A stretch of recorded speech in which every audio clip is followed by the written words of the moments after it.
Welcome everyone to another Gutsy Hangout. I'm Sonia Marsh, the author of the memoir Freeways to Flip-Flops, and I'm also the founder of the Gutsy Living blog as well as the My Gutsy Story anthology. And I also like to help authors with their book marketing.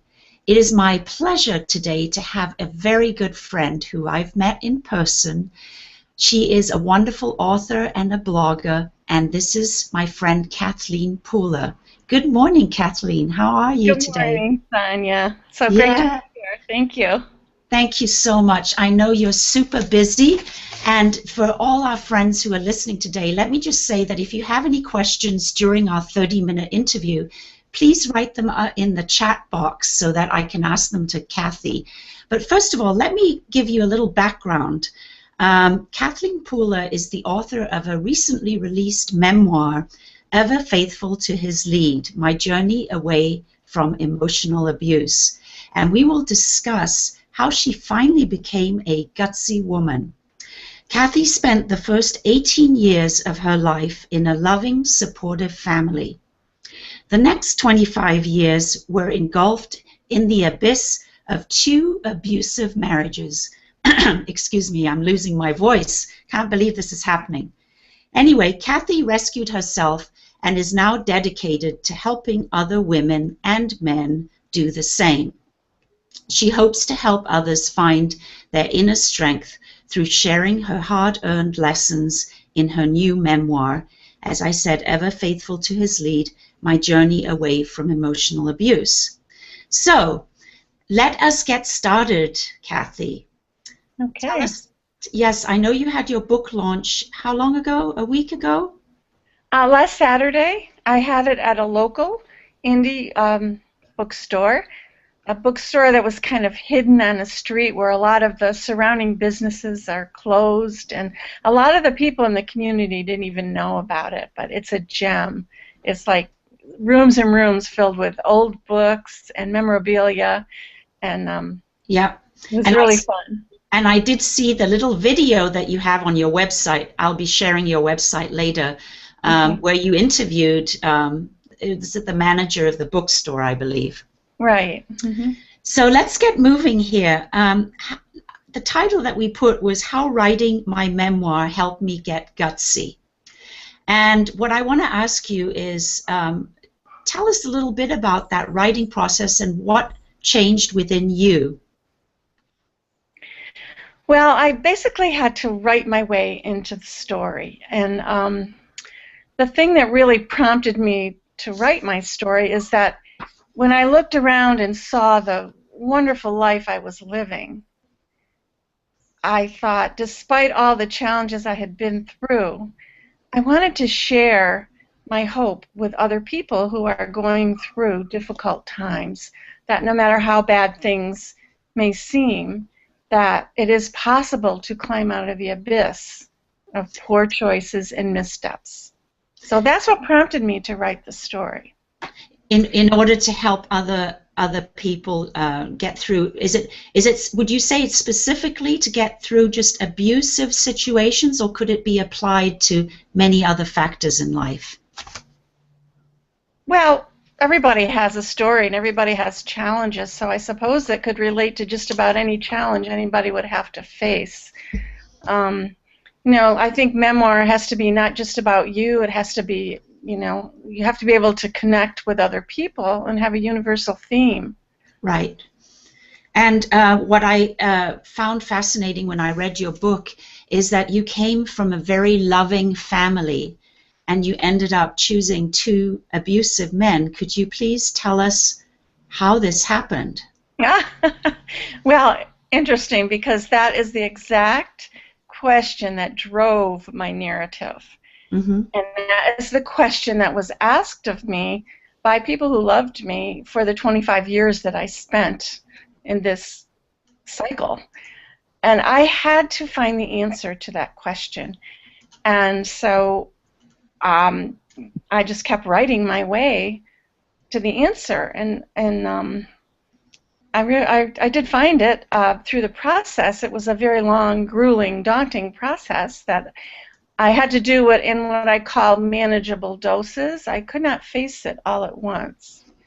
You know, the thought occurred to me that when you move beyond something, it's in the past, and you do physically move beyond it, and you think that it's all resolved.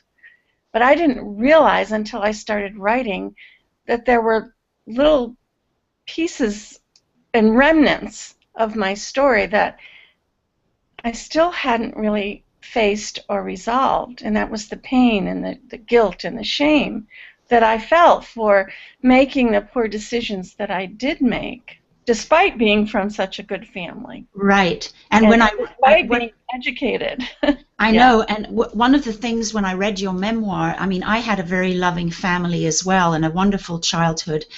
One of the things that struck me with your parents, and maybe I didn't get it 100%, was the fact that your parents, who were so loving and supportive, it didn't seem to me that maybe your mother gave you the guidance, or maybe, do you think she didn't give you well, this man is really not for you, or did they just... You know, it's interesting because, of course, she read my memoir, and she had a reaction, and she says, I can't believe I said that. She said, I should have been stronger in my response.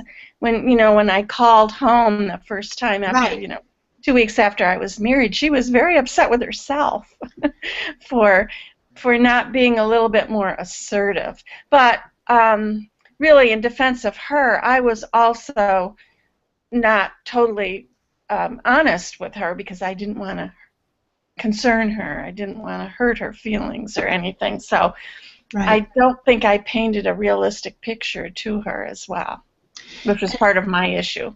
Let me ask you this. For those who haven't read your book, could you please tell us a little bit about what kind of abuse are you talking about in your first marriage and your second marriage? Was it similar or was it different? Well, I'm talking about emotional abuse. Okay. And my first husband, when he drank, he was a very good person with a bad problem, and he was a very personable and loving person when he was sober.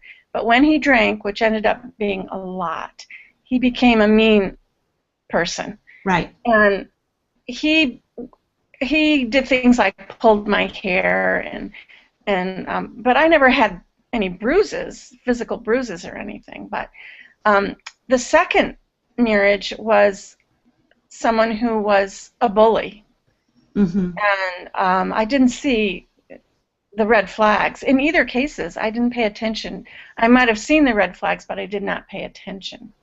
Because I wanted to replicate the loving relationship that my parents had. It's like it's all I knew. So it was out of naivete, I think, and magical thinking that I just figured that things would get better. Right. And this leads me to the question that you have in your book discussion questions, and I find it very interesting, and that is, why do educated women who come from good families end up compromising their values and selecting men who are abusive? Therein lies a very profound question. Mm-hmm. For me, like I said, I was trying to replicate my parents' loving relationship without any sense of that I had a responsibility myself to make choices that would be good for me. I depended on other people.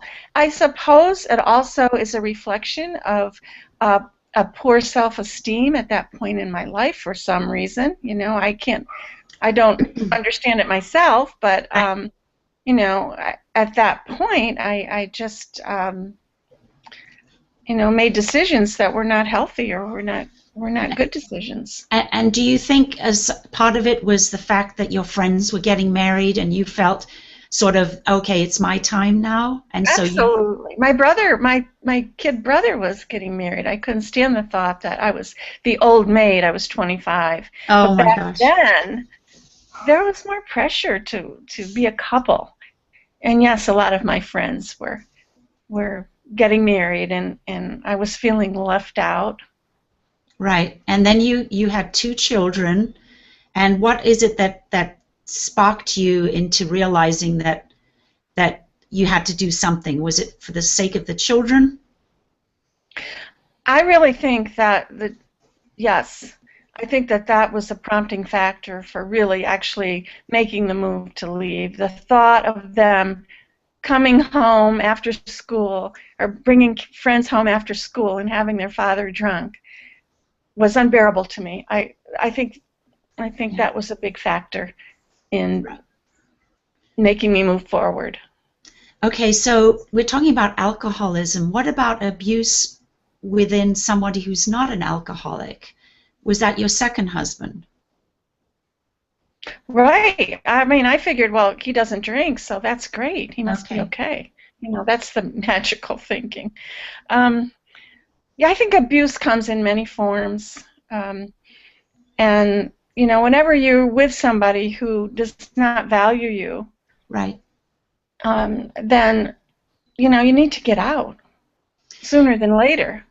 And I think you have a very powerful message for I say women because I think it's mainly geared towards women, your book, right? And you say Well, abuse. yeah. Go ahead. I'm losing you. I'm losing the audio. Can you hear me? I can hear you now, yes. Okay, maybe I was moving away from the mic. Okay. One of your messages is that abuse in any form is harmful. I would like you to perhaps, for those women and men who are listening to this, how would you go about if you were making a presentation, which I know you're going to be speaking to groups of people and women to help them?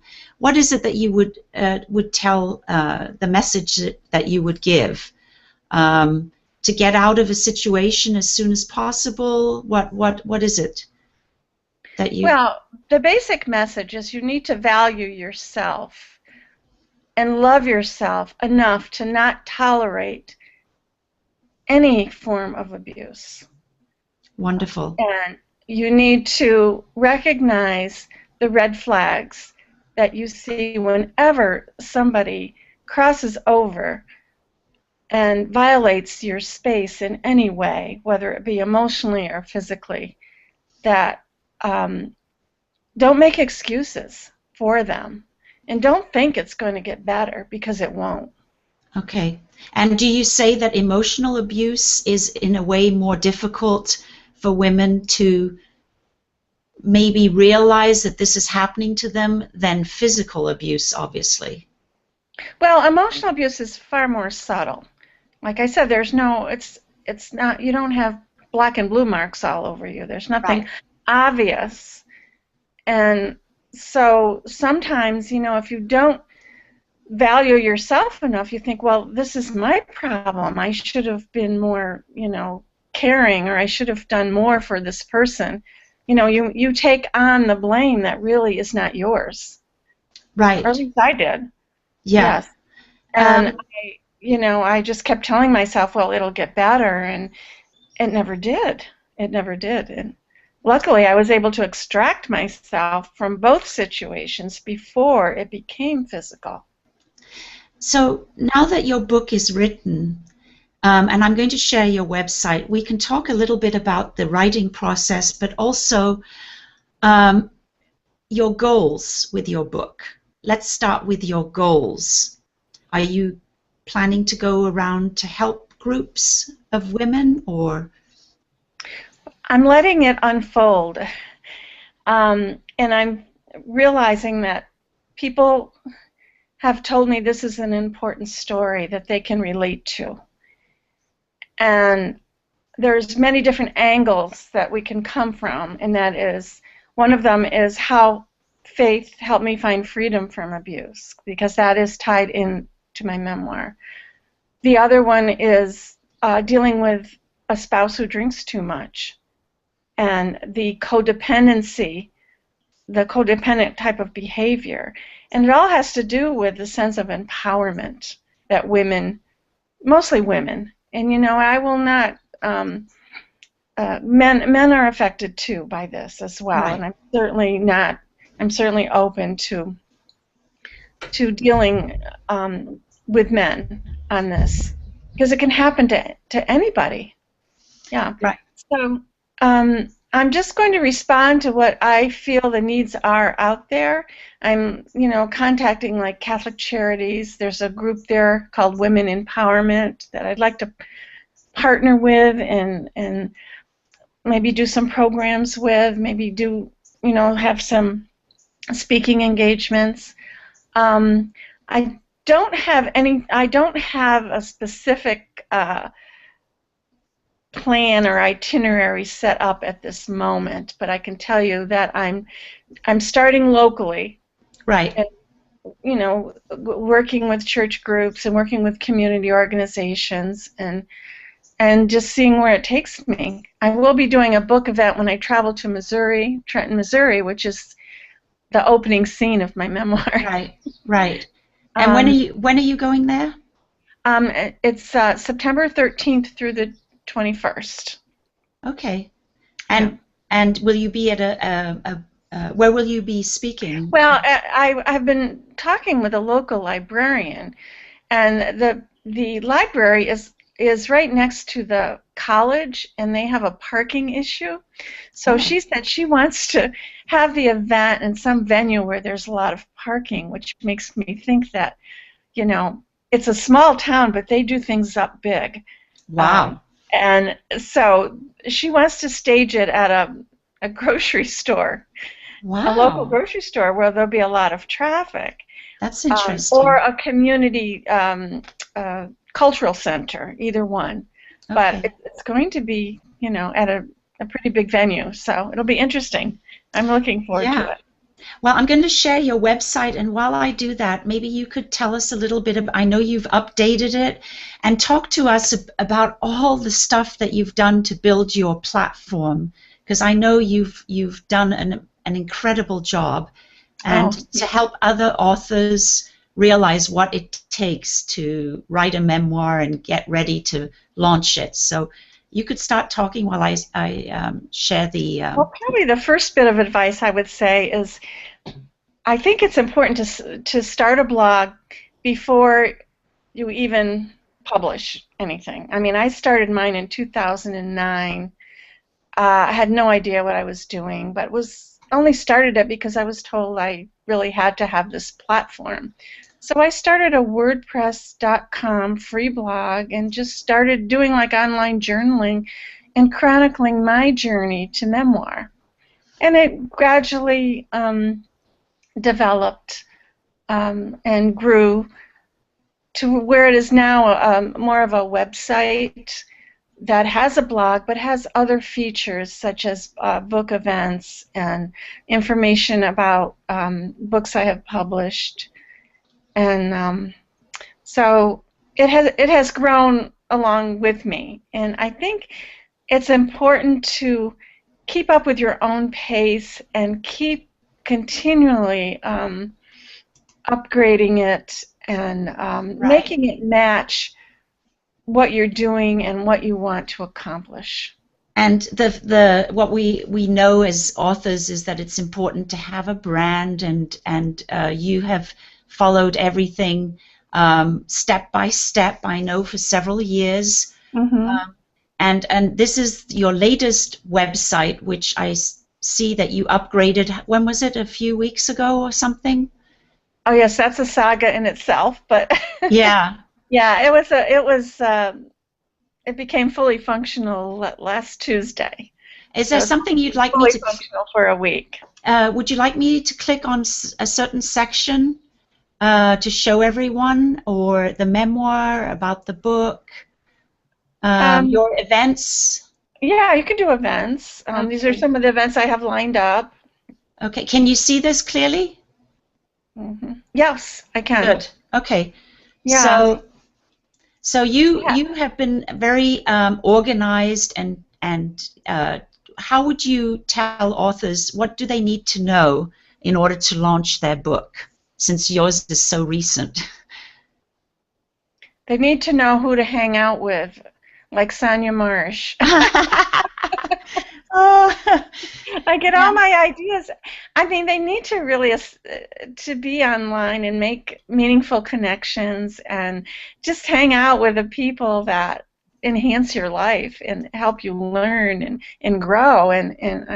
That's been the best part of having a platform is interacting with other writers, other like-minded people. And because we all have so much to learn from one another. And I have pretty much, I would say that what I have produced here is I am paying forward what I have gained from other people. Wow. And I've just gained a wealth of friendship and information and resources that I want to share. And I know that you have done a lot to help other authors by interviewing them. And also you could come out with another book about writing memoirs because you have put together so much information on that. Is that something you're planning to do? Well, doing an ebook and my journey to memoir is one thing that's swirling in my mind. I have a sequel to this memoir. Do you? Which is in this Ever Faithful to His Lead, I awakened to my spirituality, if you will, and in the second memoir, I find my voice, and it's a good thing I do because in the second memoir, I'm brought to my knees with a simultaneous battle of stage 4 non-Hodgkin's lymphoma and the descent of my young son into substance abuse. And then it's going to be more of a faith journey and how my faith got me through that. And and how far along are you with your second memoir? Is it? Well, again, it's at the vignette stage. I haven't really shaped it yet, but I've got about 15,000 words written, and that's wonderful. I hope to kind of get to that maybe in a few months after this initial marketing of this book. Yeah. Yeah. Yes. Then I also thought of another book idea, and that is all my nursing stories. I have so many wonderful nursing stories from my career, and I already have a name for it, Sacred Ground, Stories from My Nursing Career. So how wonderful. Else, I just have to live long enough to be able to do all this. Well, what's wonderful, too, is the fact that you, I think you write every day, and you've got a journal, and you have so many creative ideas and a wealth of information, and your platform actually covers so many different areas. It's a huge... Your audience, give us an idea who you actually think your audience is and can benefit from your memoir. I would say predominantly women. Right. And it can be younger women who are struggling with the same thing I struggled with. I mean, I receive emails from people who tell me their daughters are going through this, and they've given their daughter my book, for example. Wonderful. Or middle-aged women who have gone through this or on the other side of it and can relate. I think that's a big audience. I think the educated woman who is successful in every other aspect of her life but in relationships is another key. Yes, I think you're very right because I've also interviewed several women who've told me that, so I believe that's true. Mm-hmm. Yeah, and you know, I do have men too. Have you had emails from men who've? Yes, I have.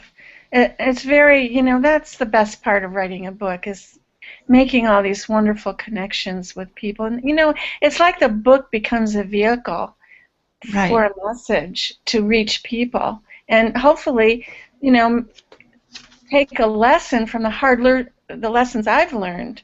If I can share that with others in a way that they can connect with their own story and find their own healing path, then I will feel like my mission is done.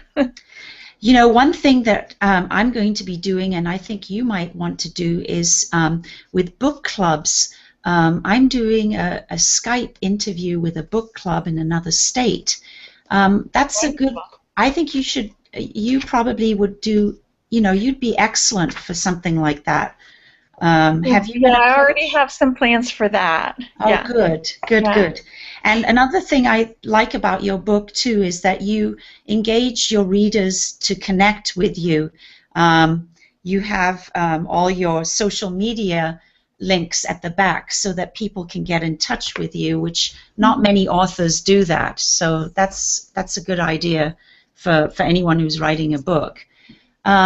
So tell me, we're running out of time a little bit, but I would like you touch on a topic that maybe I haven't discussed that you would like to bring up, and we'll talk about how people can purchase your book as well. Well, writing this memoir helped me to heal. And like I said, you think you've moved beyond things, but then you start writing and you keep digging deeper and deeper. And I think that vulnerability is a strength.